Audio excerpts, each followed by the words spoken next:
Priscille, bonsoir. Ah, ok. Y a pas de Bonsoir problème. Richard, bonsoir Kiki de mon cœur. Voilà. Désolé que Richard Merci, t'ai interrompu. merci, Madame Priscille. Oui, et bonsoir à tout ton panel, bonsoir à tes nombreux followers. Merci à toi Richard pour le travail que tu as quotidiennement. C'est un travail mais merci aussi à toi, hein, parce que tu deviens notre consultant. Nous, on est contents. Mais Priscille, on mène le même combat. Mais oui, mais justement. Tu sais que ta dernière sortie a fait feu, donc bon voilà, tu sais, apparemment les gens ne savent pas que tu es une dame qui est de conviction. Tu n'as peur de rien. Oui, bon, je ne veux pas avoir peur de rien. Bon, mais je respecte tout le monde, hein, tu sais. Mais oui. Mais c'est quand même difficile parce que au Cameroun, on a des problèmes, c'est que les gens qui n'ont aucune connaissance de ce dont ils parlent sont ceux à qui on donne la parole. C'est quand même terrible que vous ayez en face de vous quelqu'un qui avance excusez-moi, qui déblatère, j'ai failli dire un gros mot, qui déblatère, qui fait dans du dilatoire et qui croit qu'il connaît, qui vous empêche de parler. Non, à un moment donné, c'est fatigant. C'est pour ça que et puis quand vous avez des éléments, vous êtes sur le terrain et que quelqu'un vient raconter n'importe quoi sur un plateau de télévision, manque totalement d'arguments parce qu'ils ne sont pas cultivés, parce qu'ils sont payés pour venir sur les plateaux noircis. Et puis même ça ne me gêne pas. Chacun choisit sa voie. Et même si c'est le cas, mais ayez quand même les moyens de votre politique. Ne venez pas en face des gens qui connaissent ce qui se passe. Et en fait, on nous donne l'impression que en fait, c'est rabaisser un peu le travail que nous faisons. C'est presque nous ridiculiser, être en face de quelqu'un qui ne connaît rien, mais qui déblatère à longueur de journée, qui pense connaître tout. Il faut à un moment donné qu'on remette certaines personnes à la place. Ah, ça, c'est très important. Je voulais dire à tous ceux qui nous suivent que Priscille a sa page. Allez vous abonner à sa page. Pardon. Faites-le pour moi. Tu sais que je suis pas trop... mais je vais commencer quand même. Je suis pas trop... Oui, non. Je sais que tu n'aimes pas. Je sais que tu n'aimes pas. Mais il va falloir que tu aimes. Parce que beaucoup de gens sont en train de dire que ouais, Priscille est très pertinente. Donc, il faut que ta pertinence là, que quand tu as besoin de dire quelque chose, tu as ta page où les gens peuvent savoir ce que tu fais. Je vais commencer à le faire. Voilà. Priscille, non. Je vais commencer peut-être d'ici le mois prochain à le faire. D'accord. Parce que je vous dis que elle a beaucoup plus d'un tout dans son sac. Parce que bientôt là, vous-même, vous aurez des nouvelles. En tout cas, je vais vous donner de ces nouvelles, ne vous inquiétez pas. Priscille, aujourd'hui, on parle de la tanière qui est infestée. Donc, au départ, j'ai parlé de comment le sélectionneur est embrigadé par des gens qui viennent lui proposer des joueurs dont on ne connaît même pas où ils jouent. Il y en a qui jouent en Ukraine, en Slovaquie, en Israël, mais qu'est-ce que tu penses? Bon, j'ai appelé ça la tanière infestée. Qu'est-ce que tu penses de ce phénomène? Oui. Et ça, c'est un sujet très, très important. Si on se limite au titre, les gens vont se dire que non, Richard recherche du buzz. Mais Richard, là, je vais te dire, en tant que présentateur de ton panel, de ton émission, il y a des choses que tu ne peux pas dire, mais tu fais un boulot formidable. Il faut le dire. Et tu as le courage que beaucoup de journalistes n'ont pas, peut-être parce qu'ils sont au pays, peut-être parce qu'ils n'ont pas la liberté d'expression, mais ce que tu dis est capital. Malheureusement, je n'ai pas suivi Kiki de bout en bout parce que je vous suis depuis le début. Parce que, bon, non, Kiki, tu l'as coupé. Je suis sûr qu'elle elle est fâchée parce que je l'ai coupé. Non, pourquoi? Non, comment ça, Madame Priscille, quand même, elle a la priorité, non. D'accord, ok. Merci Kiki pour le privilège. Alors, elle parlait d'Éric Robinson Barnac. Il y a quelque chose de formidable qu'Éric Robinson Barnac faisait et que beaucoup de personnes n'ont pas vu. C'est vrai qu'on s'est contenté du résultat, mais on n'a pas vu le travail qui se faisait. Il y a des choses qui se faisaient plus en sélection nationale. La vente des joueurs, la place des joueurs en équipe nationale. Et ça, je peux le dire, ça a été un peu la chute de Ngameni. Vous connaissez très bien Ngameni, l'ancien président de club, qui dormait sur le plateau de télévision en pleine émission. Ce sont les personnes qui sont venues avec l'intention de vendre des places en équipe nationale. Et je peux vous rassurer, je vous promets, et ça, c'est une enquête, rien à voir avec le fait qu'on soutienne X ou Y. Non, pas du tout. Avec Rigobert, ça ne passait pas. Il n'y avait pas de proposition de nom. Je vous promets, c'est le travail qu'il méritait. Il préférait aller avec des joueurs de qualité qu'avec la mamaille, comme dirait l'autre. Et puis, il écoutait beaucoup son équipe. En tout cas, les cadres de son équipe les écoutaient beaucoup. Je peux faire une révélation aujourd'hui. Si on vous révèle les dessous du Qatar, le départ de Nana, il y a des gens qui vont mettre les mains sur la tête. Quand on revient du Qatar, les gens disent que non, c'est parce que Eto'o voulait une femme et on en avait la même femme. Non, Eto'o était jaloux du progrès. Eto'o... Je vais vous prendre une simple scène. Je vais vous faire une révélation aujourd'hui. Est-ce que les gens savent que la non-convocation de Ngandou en Coupe du Monde à la CAN vient en grande partie d'Andro Nana? Ah ouais! Et les gens, et je le dis, et c'est la première fois que je parle de ce formidable garçon, mais je le dis sur ton panel. Parce qu'il avait dit à Rigobert Song qu'il n'apprécie pas son jeu, il est lent. Et vous ne pouvez pas avoir un gardien qui a des résultats, qui est le meilleur, qui est traité de bon partout dans le monde entier, et vous ne l'écoutez pas. Parce que le rôle d'un sélectionneur, ce n'est pas seulement surtout d'un manager, ce n'est pas de dire non, je sélectionne, je les convoque. Non, il doit écouter les cadres. Je vous le dis aujourd'hui, les gens disent que non, c'est Eto'o qui est écarté Ngandou parce que c'est une tête forte. Non, ça ne vient jamais d'Eto'o. Et quand on va jouer contre la Serbie, quelques jours avant, allez demander. Aujourd'hui, parce que ça va un peu, ça va dans tous les sens. On vous révèle les choses qui se passent, mais vous aurez pitié de sa méthode de son malade, c'est qu'ils ont enduré. Quelques jours avant la Serbie, alors qu'ils descendent, certains joueurs, notamment, vous connaissez, descendent et disent on ne peut pas gagner le match contre la Serbie, on ne sait même pas ce qu'on a gagné. Et ça revient dans les de Rigobert Song et qui, lors de l'entraînement, remarque des attitudes bizarres et dit, mais écoute, on n'a jamais vu Rigobert Song aussi courroucé. Ceux qui étaient au Qatar et qui ne vous donnent pas cette information sont des personnes qui ne sont pas sérieuses. Voilà ce qui s'est passé. Rigobert Song s'est énervé contre Andro Nana.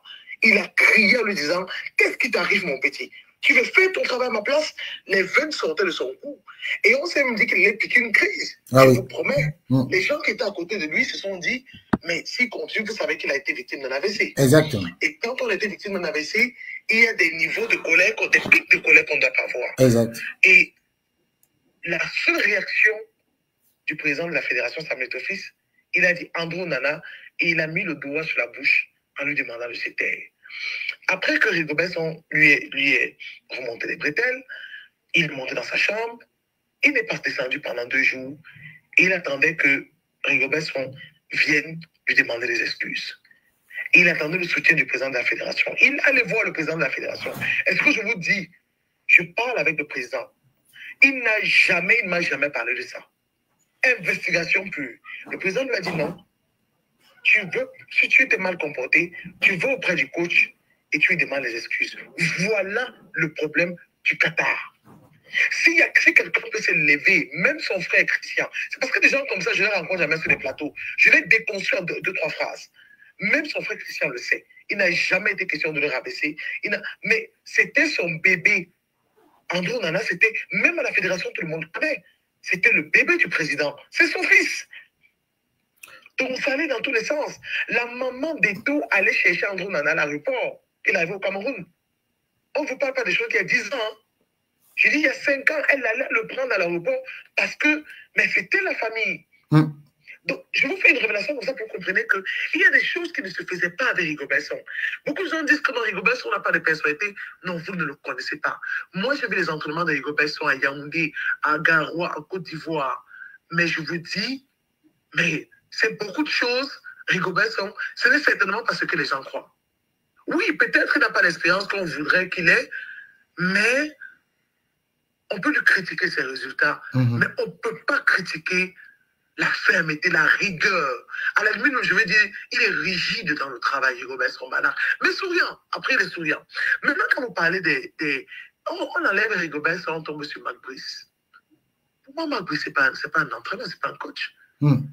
C'est pas un coach. Parce que il y a tellement de choses qui pervertissent cette équipe nationale, qui détruisent l'image de cette équipe nationale que il faut beaucoup de charisme pour tenir les Lions indomptables du Cameroun. Ouais. À l'équipe nationale aujourd'hui, il y a la vente des places. Cet argent qui est l'agent de joueur, agent de joueur FIFA, qui est l'agent de joueur, qui est l'agent de Marc Brice. Il s'appelle Ivoshi.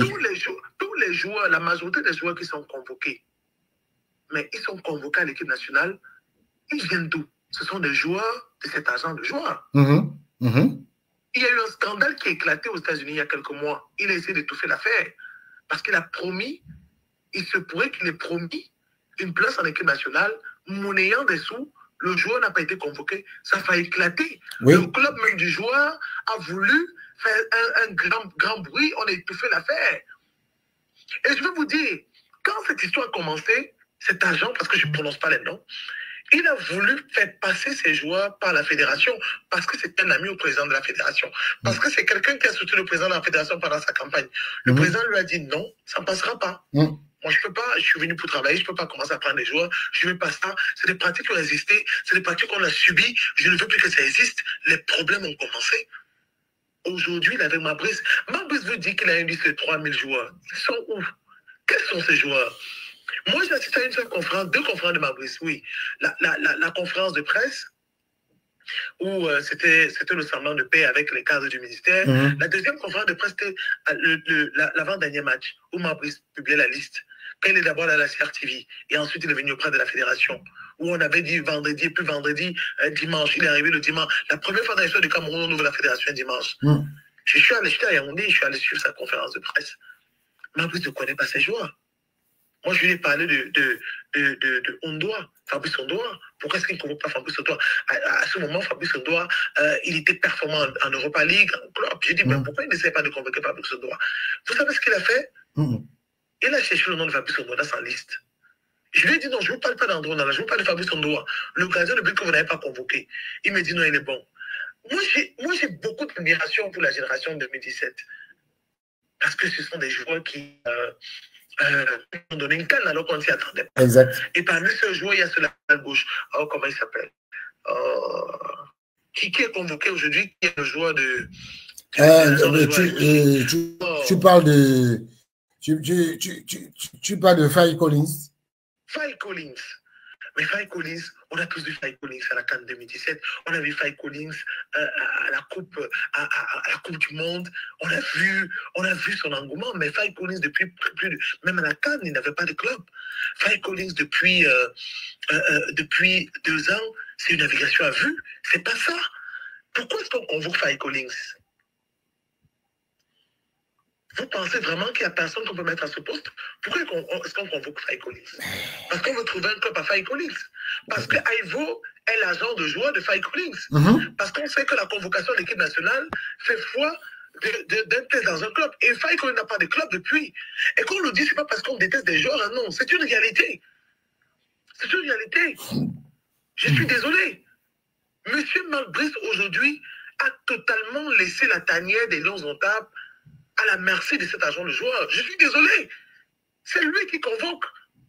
Maintenant, est-ce qu'il y a des repartitions? Je ne peux pas vous dire oui, je ne peux pas vous dire non, je ne connais pas le deal, je ne sais pas ce qui s'est fait. Mais c'est inconcevable que vous ayez un agent qui est un agent de joueur. Non, dans un pays normal, on ne peut pas accepter un truc pareil.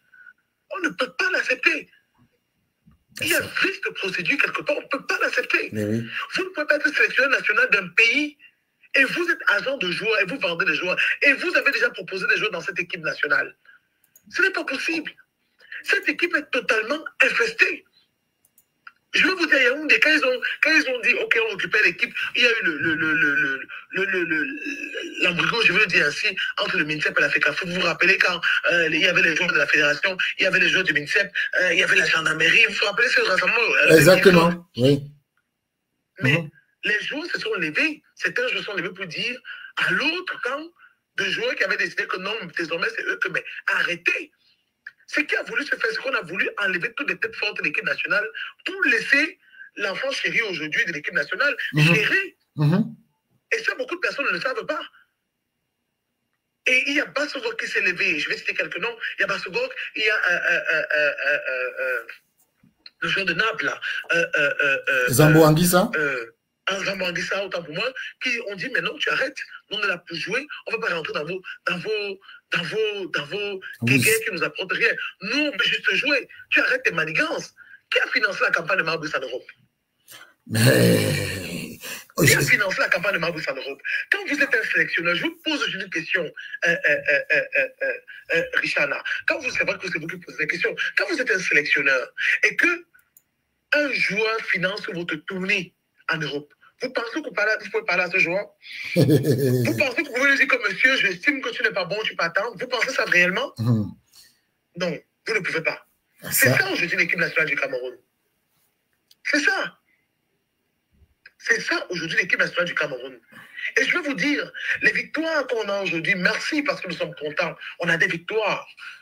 Mais les victoires, ces victoires cachent un mal profond, un mal-être profond. Un mal-être profond. Et j'espère hein, qu'on va rencontrer des équipes redoutables, mais on ne va pas être rattrapé par nos manquements. Mais quand vous voyez l'équipe nationale jouer, quand je dis aux gens, les gens me disent que non, Marbrice hérite d'une équipe, il est totalement chanceux. Il hérite une équipe que Rigobert Song n'avait pas. Il n'avait pas Bémo, il n'avait pas Baleba. Aujourd'hui, Baleba, mais vous le voulez, vous ne le voulez pas. Mais c'est le milieu du terrain incontesté de l'Europe. Vous ne pouvez pas faire sans Baleba. Tout le monde connaît Baleba. On n'avait pas Baleba à la canne, on n'avait pas Bémo qui était blessé. Vincent Bakar n'était pas au meilleur, il était blessé. Exact.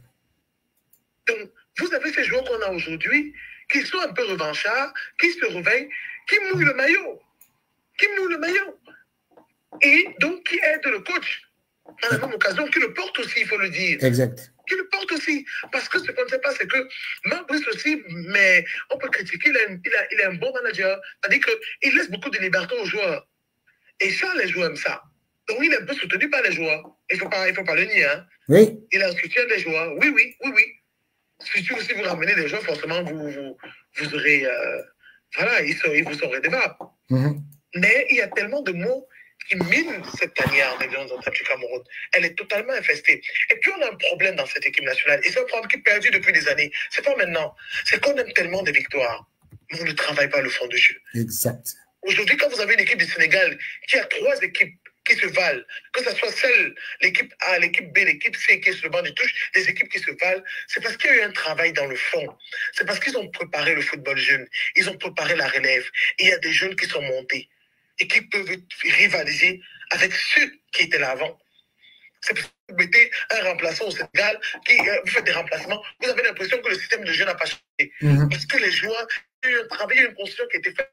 Et cette construction-là qu'on a au Cameroun, et dès qu'on n'est pas qualifié pour les quarts de finale ou finale, on le retire. Non, on sortait de 2017, on a éliminé au premier tour en 2019. Ah oui. En 2017, on avait gagné la CAN au Gabon. On était éliminé au premier tour. Après avoir eu des joueurs qui ont grévé au Qatar. Non, à Dubaï. Pas au Qatar, à Dubaï, lors de la séance préparatoire, parce qu'ils voulaient les primes. Ils avaient décidé que s'il n'y a pas de primes, ils ne partent pas à la CAN. Vous imaginez ça? Exactement. Exactement. On est sorti au premier tour. Pourquoi est-ce que si on arrive en Côte d'Ivoire, après qu'on soit deuxième, troisième de la CAN organisée au Cameroun, et qu'on sort qu'au second tour, c'est un problème? Non. Ça veut dire qu'il faut mieux se préparer. Il faut travailler. Et on aurait dû laisser qu'il soit... Moi, je n'étais pas très d'accord avec les... Je n'étais même pas d'accord avec les... Il ne faut même pas dire un peu... Je n'étais pas d'accord avec parfois les remplacements de Rigobert Song. Parfois, mais je vous dis que je me voyais parfois au stade, j'avais des sueurs froides. Mais ce monsieur me soufflait le chaud et le froid parfois au stade. Je pouvais pleurer. Mais il faut laisser les entraîneurs travailler. C'est vrai qu'on est au stade, on a besoin, on veut des victoires, mais après, il faut un fond de jeu. Et on n'a jamais eu de fond de jeu au Cameroun. On veut les victoires. Dès qu'il n'y a pas de victoire, on veut chasser, on veut recommencer. Et chaque fois qu'on chasse, on recommence, on ne fait que racler une blessure qui n'est pas correctement soignée. Mais Marbrice, franchement, c'est n'importe quoi. Et au-delà maintenant de son comportement sur Marbrice, à parlant, il a la mission, hein, Marbrice. Il n'est pas là pour votre équipe nationale. Lui, c'est se fait un nom. Déjà que le nom, il n'aura plus à cause de son mauvais comportement et tout le monde le voit. Mais lui, c'est se fait un nom. Et il s'est fait un nom. Quand je me demande, quand on a recruté Marbrice, qu'est-ce qu'on se des états de service? C'est la base de quoi on a recruté Marbrice? On vous dit qu'il était moins cher. Est-ce que parce qu'un coach est moins cher, c'est pour ça qu'on doit le prendre? Même s'il fallait arriver Rigobert Song Barnac. Voilà aujourd'hui tout un commerce qui est installé au sein des Lions d'Ontario, aux yeux et au-dessus de tout le monde. tout un commerce qui est installé. Et les gens disent que non, c'est l'homme qu'il fallait à la place qu'il fallait parce qu'il y a beaucoup de charisme. Donc, je voulais juste te dire quelque chose, Richard, comme ça. Mais si on vous parle de ce qui se fait dans cette tanière de leurs tables, vous allez mettre les mains sur la tête. C'est horrible. Cette tanière, et le mot est juste, hein, vous l'avez très bien choisi, cette tanière est infestée. Oui. Mais Priscille, tu es la première ici à nous avoir annoncé un COMEX. Comme ça. Est-ce que tu penses que le cas Marc Brice peut être résolu dans l'ordre du COMEX? Mais je veux vous dire, ce qui est sûr, certain, Marc Brice n'ira pas à la CAN. Ça, soyez certain que Marc Brice n'ira pas à la CAN. Parce que, vous savez, le plus difficile, ce n'est pas... et c'est un membre du COMEX que j'ai approché après sa sortie en Côte d'Ivoire, en me demandant qu'est-ce qui peut justifier cela, est-ce qu'il y a eu des problèmes, avant que l'information sur le billet d'avion, sur ce jeu ne sorte. Tout le monde est gêné de l'attitude de Marc Brice. Parce qu'on peut être mécontent. On ne peut pas empêcher les gens d'être mécontents. Hein. Inch'Allah, moi je me montre juste. On peut être mécontent, mais il y a la façon de faire les choses. C'est sortir de route de Marc Brice, ce manquement, ce manque de respect à la presse. Parce que, je vais vous le dire, Marc Brice manque énormément de respect à la presse. Et quand vous voyez des gens qui sont insultés, qui ne se rendent même pas compte qu'ils sont insultés, et c'est pour ça qu'on ne connaît pas qui on est. Quand on ne connaît pas qui on est, on peut se faire balader par tout le monde. C'est-à-dire que même, il manque totalement de respect à la presse. Moi, je vous prends un exemple pour le démontrer. Il est insupportable, ce monsieur. Il convoque une séance, une presse d'avant-match. Non, la presse pour la publication, une conférence de presse. Je suis en direct, s'il te plaît, excusez-moi. Une conférence de presse d'avant-match pour la publication de la liste des 24 joueurs convoqués, un vendredi. Tout le monde a Yaoundé vendredi pour l'attendre. Il annule. On dit samedi, on hésite, et dimanche, il arrive. Dans un pays normal, la première des choses, c'est que l'entraîneur demande des excuses à la presse. Il ne l'a pas fait. Il est arrivé, il devait avoir un retard de 5 minutes. Et par la suite, il finit de lire les joueurs convoqués, il se lève, il répond aux questions, il se lève, il s'en va. Même pas d'excuses. Il est d'abord très mal poli. Il manque beaucoup de respect. Il est respectueux envers la presse. De deux, il est respectueux envers la fédération. Parce que vous ne pouvez pas avoir des choses à dire, et dès que vous voyez un micro, vous vous permettez de le dire. Ça veut dire quoi? Ça veut tout simplement dire que Marc Brice est un envoyé, c'est un chargé de mission. Son rôle, c'est de critiquer, c'est de salir la fédération. Ça, il faut le comprendre. L'exécutif de la fédération. C'est de salir l'exécutif de la fédération. Parce que quelqu'un qui a un peu de respect pour la personne qu'il emploie, même si le ministre des Sports qui l'a fait venir, fait un message, un email. Je suis arrivé, je n'ai pas de voiture, je n'ai pas ceci, je ne comprends pas ce qui se passe. Est-ce que vous pouvez m'éclaircir la situation? Papi, il envoie le mail. Et il attend qu'on lui donne une réponse. Dès qu'il a vu un micro, non, je n'ai pas peur d'Eto. C'est une insulte qu'on ne peut plus tolérer. Les gens disent que non, il a trouvé l'heureux. Eto faisait pareil, il a trouvé son remède. Mais c'est n'importe quoi. C'est tout le peuple camerounais qui l'insulte. Demain, il va insulter le président de la République que vous défendez tellement. Il va dire, non, bien, ça va arriver. Parce qu'on lui fait tout. Mais je peux vous dire déjà que c'est une attitude qui sort de partout à plusieurs membres du COMEX qui ne veulent plus de Marc Brice. Ne soyez pas surpris que le COMEX qui a été convoqué pour le mois prochain, quand soit évoqué, et comment ce soit par la CAN. Ah oui, comment vous se retrouvez par la CAN. Et moi, je vous dis, avec la réunion du COMEX ou pas la réunion du COMEX, Marc Brice ira par la CAN. Parce qu'il ne va pas s'arrêter. Il a pour mission de nuire, il faut le savoir. Marc Brice, après le fait qu'on n'ait pas convoqué son assistant, ou on n'ait pas demandé à son assistant de s'asseoir sur le banc de touche, il n'y avait pas son nom, Marc Brice a demandé à partir. Hein. Beaucoup de gens ne le savent pas. Ça, c'est un peu l'explication que je vous donne. Ah ouais. Marc Brice a démissionné. Il a dit à tout le monde qu'il partait, il était rouge comme une tomate au Hilton après le match de jour. Et après, il a été convoqué. On sait tous comment ce qui s'est passé. Il est revenu. Mais selon certaines informations, on lui a dit, écoute, on te soutient. Parce qu'il s'est rendu compte qu'avec le ministre, le soutien qu'il attendait du ministre, il n'y avait pas forcément. Il a eu un soutien plus élevé, plus haut. On lui a dit, OK, tu es avec nous, on te soutient, fais ce que tu veux. Donc, Marc Brice n'est pas là. C'est pour ça que quand je vois des gens gesticuler, bavarder, je leur dis, avec tout le respect, quand ils sont respectueux vis-à-vis de moi, que le débat n'est pas sportif. Le débat n'est pas Eto, Marc Brice, Eto, Fekafoot. Non. Le débat est hautement politique. Et parfois, je vais vous dire, c'est même une politique qui dépasse nos frontières. Donc, si on n'a pas le fait, quand moi je décide aujourd'hui d'apporter mon soutien à Samuel Eto'o-Fils, c'est pas parce que Samuel Eto'o-Fils c'est mon ami. C'est pas parce que c'est parce qu'il me paye. Non, vous savez, j'ai même pas besoin de justifier. Non. On se souvient d'une vidéo de toi où tu avais dit que la FECAFOOT était déjà pire qu'aujourd'hui. On se souvient de cette vidéo, donc c'est pas ça. Mais c'est que je me rends compte que, je vais dire ça, il y a une façon de dire dans mon patois, mais c'est un enfant têtu et on retrouve un peu de têtutesse. C'est-à-dire que cette têtutesse, je la retrouve un peu en moi. C'est-à-dire que c'est quelqu'un qui arrive dans un milieu, qui met un pied dans la fourmilière et qui détruit tout le monde. Tout le monde est dispersé, on ne sait pas quoi faire. Donc, on voit quelqu'un qui nous apporte un peu de lumière, qui peut nous apporter un peu de lumière et qui veut que les choses changent. Ça, c'est ce qui m'intéresse. Parce qu'il y avait des pratiques qui se faisaient à la fédération. Vous vous demandiez, mais où est-ce qu'on est en train d'aller? Mais vous vous rendez compte que les mêmes gens qui critiquaient des pratiques qui étaient pires qui se faisaient avant sont en train de critiquer le travail, le petit travail que l'exécutif actuel veut faire. C'est pour ça qu'on pose la question, mais où est-ce que nous sommes en train d'aller? On ne se connaît pas, on ne connaît pas notre identité. Mais la vérité, c'est que tous ces problèmes, Marc Brice, FECAFOOT, Lions Indomptables, gestion, bilan de l'exécutif actuel, ça n'a rien à voir avec Samuel Eto'o-Fils, ça n'a rien à voir avec sa personne, ni même les actions qu'il pose, ni son travail. C'est hautement politique et vraiment, c'est au-dessus de nos frontières. C'est pour ça que vous avez l'impression qu'il y a des gens qui parfois n'abordent pas certains sujets. Il ne faut pas leur en tenir rigueur parce que, en même temps aussi, il y a des gens qui ne veulent pas. Voilà, tout le monde n'a pas cet esprit de dire la vérité. Parce que quand vous vous rendez compte de tout ce qui se fait derrière, ça fait peur, Richard. Mais on a quand même le devoir de dire la vérité, de dire ce qui se passe, même si on va se faire lyncher. Ça ne change pas. Donc, il y a tellement de problèmes. Voilà l'une des raisons. Moi, je voulais parler du cas de Hugo Basson parce que vous avez parlé. Hugo Basson était tout, mais il n'était pas un béni-oui. Ça, je peux vous le rassurer. Il était tout sauf ça. Vraiment, si les gens le disent, c'est parce qu'ils ne connaissent pas qui est Hugo Basson. Donc, par rapport à nous, voilà la raison pour laquelle il est parti du Qatar. Voilà la raison pour laquelle, et voilà aujourd'hui les pratiques un peu qui se passent au sein de l'équipe nationale. Et pour le COMEX, vous allez voir, il y aura des résolutions fortes.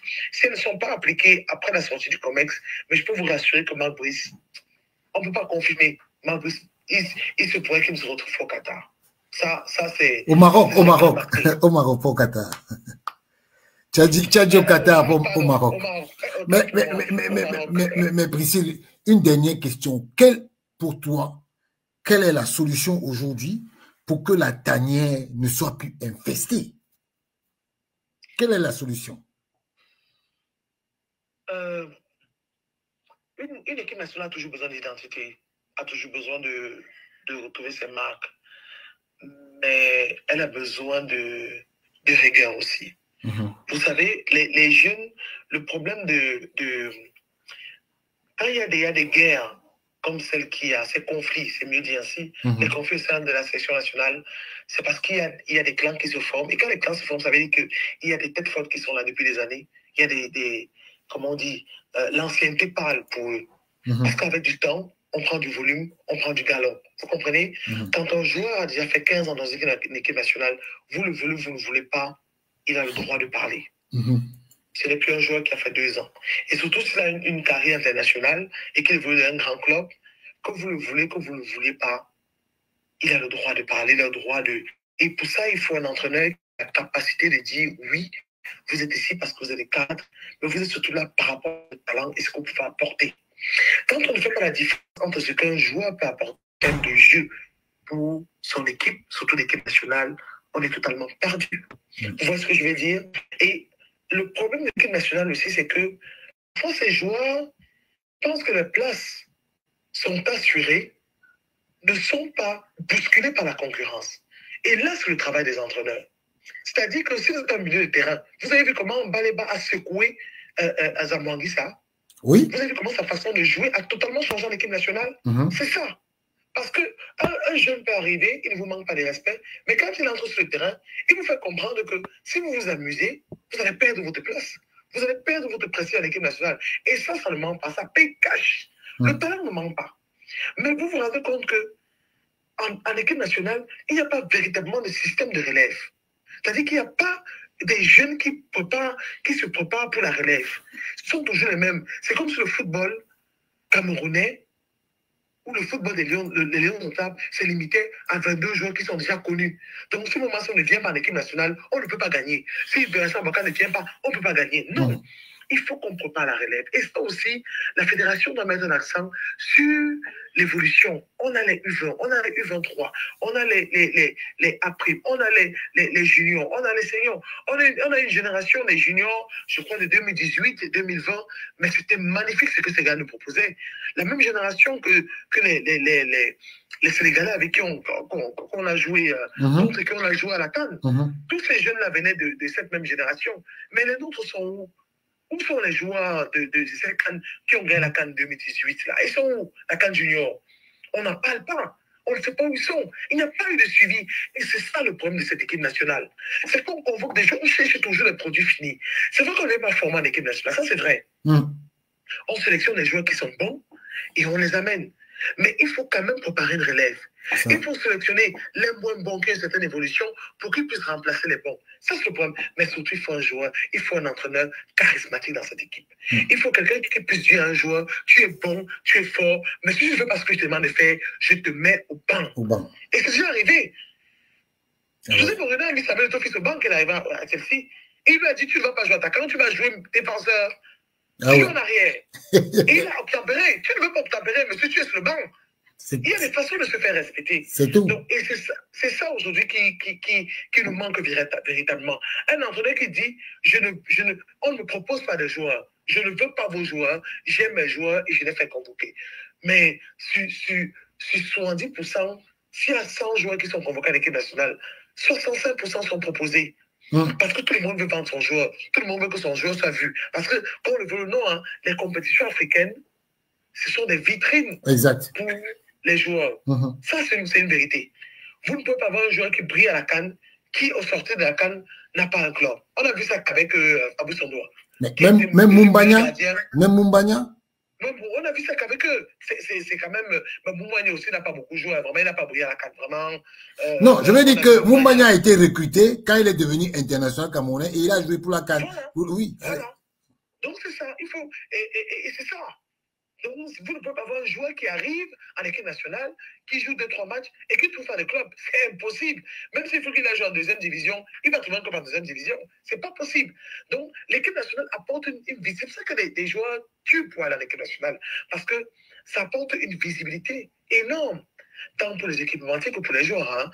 Donc, si vous n'avez pas de compétition, c'est compliqué. Vous voyez quand un joueur comme Faye Colis, on dit il ne répond pas, je ne sais pas, depuis 2 ans, on le convoque. Parce qu'on sait qu'une seule apparition à l'équipe nationale peut être décisive pour la suite de sa carrière. Donc, il faut absolument des entraîneurs charismatiques. Il faut qu'on prépare la relève et il faut qu'on ait des joueurs qui soient patriotes. Ça aussi, il faut le dire. Parce que on manque, ils veulent tous jouer pour la sélection nationale parce que c'est important. Et ça va aussi le club. Hein? Parce que si vous avez des joueurs qui sont tous des internationaux, que vous le voulez ou non, ça vend le club. Hein? Il n'y a pas mais oui. Avoir des joueurs internationaux, c'est vendeur. Mais oui. C'est reluisant. Oui. Donc, il faut qu'on ait des joueurs patriotes. Il faut qu'on ait des joueurs qui aiment ce pays, le vert ou jaune. Il faut qu'on ait des joueurs qui peuvent tuer pour le pays. Mais ils vous diront que bon, il gagne plus d'argent en club, il ne veut pas se blesser, il ne veut pas ceci. Non. C'est pour ça que je dis qu'il faut souvent prendre des no-names. Si une équipe est constituée à 80% de no-names, vous allez vous rendre compte que l'engagement dans le jeu sera différent. Voilà ce qui a fait la particularité de la CAN 2017. En 2017, on avait 80% de no-names. Ouais. Et ça, c'est vrai. Et quand on a eu des no-names qui étaient moyens, le fait qu'ils soient moyens a permis qu'ensemble, qu'il y ait une sorte de coalition pour les permettre d'aller plus loin. Et regardez, ils ont été champions. C'est ça. On a des no-names. Si vous prenez 10 joueurs du championnat, même 5, il ne faut pas qu'exagérer, 5 joueurs du championnat camerounais, et que vous les mettez à la CAN, je vous promets que ça ne va pas être les mêmes joueurs qui jouent au championnat. Parce qu'ils sauront qu'on a notre chance la dernière. Si on sort de là, on n'a rien eu. C'est fini pour nous. C'est fini pour nous. Vous ne pouvez pas. Il y a quand je commence à un désastre là que j'ai vu convoquer une équipe nationale qui n'a rien foutu. Aussi, à un moment donné, il n'a pas été discipliné. mais qu'il est revenu de sa convocation. Il n'est même pas allé en Afrique du Sud. Il a fait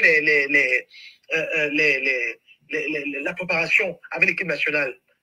Qu'il a fait la préparation avec l'équipe nationale, il a fait les matchs préparatoires en Allemagne, on jouait contre l'Allemagne, on joue aussi contre une autre nation là, mais qu'il est revenu, mais il a rapidement trouvé un club. Donc c'est ça. Il faut absolument qu'il y ait des joueurs qu'on puisse introduire au fur et à mesure en équipe nationale et des joueurs qui soient patriotes. Parce que si on ne met pas ce système-là, cette spirale-là, de qu'il y a des joueurs qui ont 10 ans, ils peuvent partir, il faut des nouveaux qui impulsent un souffle nouveau, mais on va avoir des patrons, comme on les a en équipe nationale, qui peuvent se permettre de tourner, de marcher pendant que nous, on a mal dans les gradins, qui peuvent se permettre de bagarrer, qui peuvent se permettre de s'insulter dans les vestiaires, qui peuvent décider que non, aujourd'hui, ils boycottent le coach, ils boycottent le président de la fédération, parce qu'ils ont plus de moyens que lui. Voilà. Donc, mais si vous êtes bousculé sur le terrain par... regardez ce qui s'est passé à la Coupe du Monde au Qatar. Qui aurait pu imaginer qu'à l'absence de Nana, on peut avoir un gardien qui fasse 2 matchs et qui sorte homme du match face au Brésil. Parce qu'il s'est dit, non, écoute, j'ai eu ma chance, je l'ai saisi. Et c'est ça. C'est ça. C'est ça aussi un peu le rôle de nous-mêmes. Donc, je crois que c'est un peu, à ma façon, ce que je pense pour l'équipe nationale. Il faut qu'on ait des joueurs patriotes. Il faut absolument qu'on commence à préparer la relève par des jeunes. Il faut aussi qu'on ait un entraîneur charismatique. Et je crois que le tout va aller. Je suis en direct. D'accord. En tout cas, Priscille, vraiment, je te remercie pour toutes ces informations. Est-ce que tu es au courant que Rigobertson sera honoré lors de l'Assemblée générale de Lac-Noa en mars prochain en Algérie? Mais malheureusement, il ne sera pas honoré au Cameroun. Oui, je sais. Bon, pour toujours vous parler de Rigobertson, parce que Rigobertson va être honoré par les membres de l'Assemblée générale de Lac-Noa. Lac-Noa, c'est l'association des comités nationaux olympiques d'Afrique. Donc c'est une nouvelle qui vient de tomber. Hein, donc, vraiment... Oui, et tu m'informes là, Rigobertson, c'est pour ça que je dis que c'est Marc Brice, il me sort de partout. Quand vous parlez encore de Rigobertson, c'est comme si vous avez allumé encore, vous m'avez réveillé. Ouais. Quand vous voyez un monsieur pareil dit que Rigobertson était à la solde de sa mère office, il faisait ce qu'il lui disait. Mais Rigobertson, c'est pas quelqu'un, on ne peut pas ouvrir sa bouche et parler de Rigobertson n'importe comment. Ah oui. Nous, on peut le faire parce que nous sommes Camerounais. Lui, il n'a pas ce droit, il n'a pas ce droit. Rigobertson, c'est 5 Coupes du Monde, c'est 25 ans de l'équipe nationale. Mais oui. Non, c'est 4 ans. C'est 4 ans, oui. C'est 4 ans, donc 20 ans donné à l'équipe nationale. Et plus de 20 ans même. Rigobertson, c'est les années 90-94. Rigobertson, c'est l'image même, c'est la fondation même de l'équipe nationale, Rigobertson. Mais on ne l'appelle pas capitaine courage pour rien. Rigobertson, mais c'est quelqu'un qui peut donner son sang pour l'équipe nationale. Donc, qu'il ait eu des manquements, je suis d'accord, mais il y a des choses qu'on ne peut pas dire sur lui. Ben oui. Même si on les pense, on ne le dit pas. Ben oui. On lui fait sa bouche pour le dire. Et il ne peut pas, dans ce pays, insulter un monsieur tel que Rigobertson Banac, et on le laisse comme ça, il continue. Aucune mesure n'est prise. Non, mais franchement, il peut voir Rigobertson dans un couloir, il reste. Non, il croit qu'il va fuir, il va prendre ses jambes à son cou, il va s'en aller. C'est pas possible. il peut pas tenir. Pour l'anecdote, il paraît que Marc Brice et Rigobertson se sont rencontrés au Maroc. Et Nicolas Anoudi a demandé à Rigobertson de serrer la main du manager de Marc Brice. Et Marc Brice, Rigobertson a serré sa main. Rigobertson a serré sa main parce qu'il est poli. Mais il lui a dit des choses que je ne veux pas dire. En tout cas. Merci. Moi, j'imagine ce qu'il lui a dit. Ah, si tu as des nouvelles, tu nous dis, hein, parce que moi, ici, je ne parle pas. Ici, je ne parle pas. En tout cas, Priscille, merci beaucoup. S'il vous plaît, comme je vous ai demandé d'entendre, il y a quelqu'un qui a dit qu'il est abonné à ta page. Donc, il y a beaucoup de gens là qui disent, depuis le fait que, parce que tu ne regardes pas les commentaires, il y a des gens qui disent que Richard, laisse parler Priscille même 1 heure. Non, je pense que je vais commencer peut-être les directs le mois prochain. Je vais essayer. D'accord. On va le faire ensemble pour une première. Voilà. On va voir ce que ça donne. Voilà, ma chère. Ça, c'est une très belle idée. Comme ça, tu vas rentrer dans le panel. Même, vraiment, on va le faire ensemble. Vraiment, merci. Merci beaucoup pour ton soutien. Et vraiment, on est ensemble. On est ensemble. Merci. On est ensemble. Merci. Merci pour le. Merci pour le salut parce que Merci, merci. Tu m'as rendu star. Tout le monde m'a appelé pour me dire, mais Richard, Priscille t'a envoyé des messages. Même au Cameroun. Mon frère. Voilà, en tout cas, merci à toi. Bonne, on est ensemble.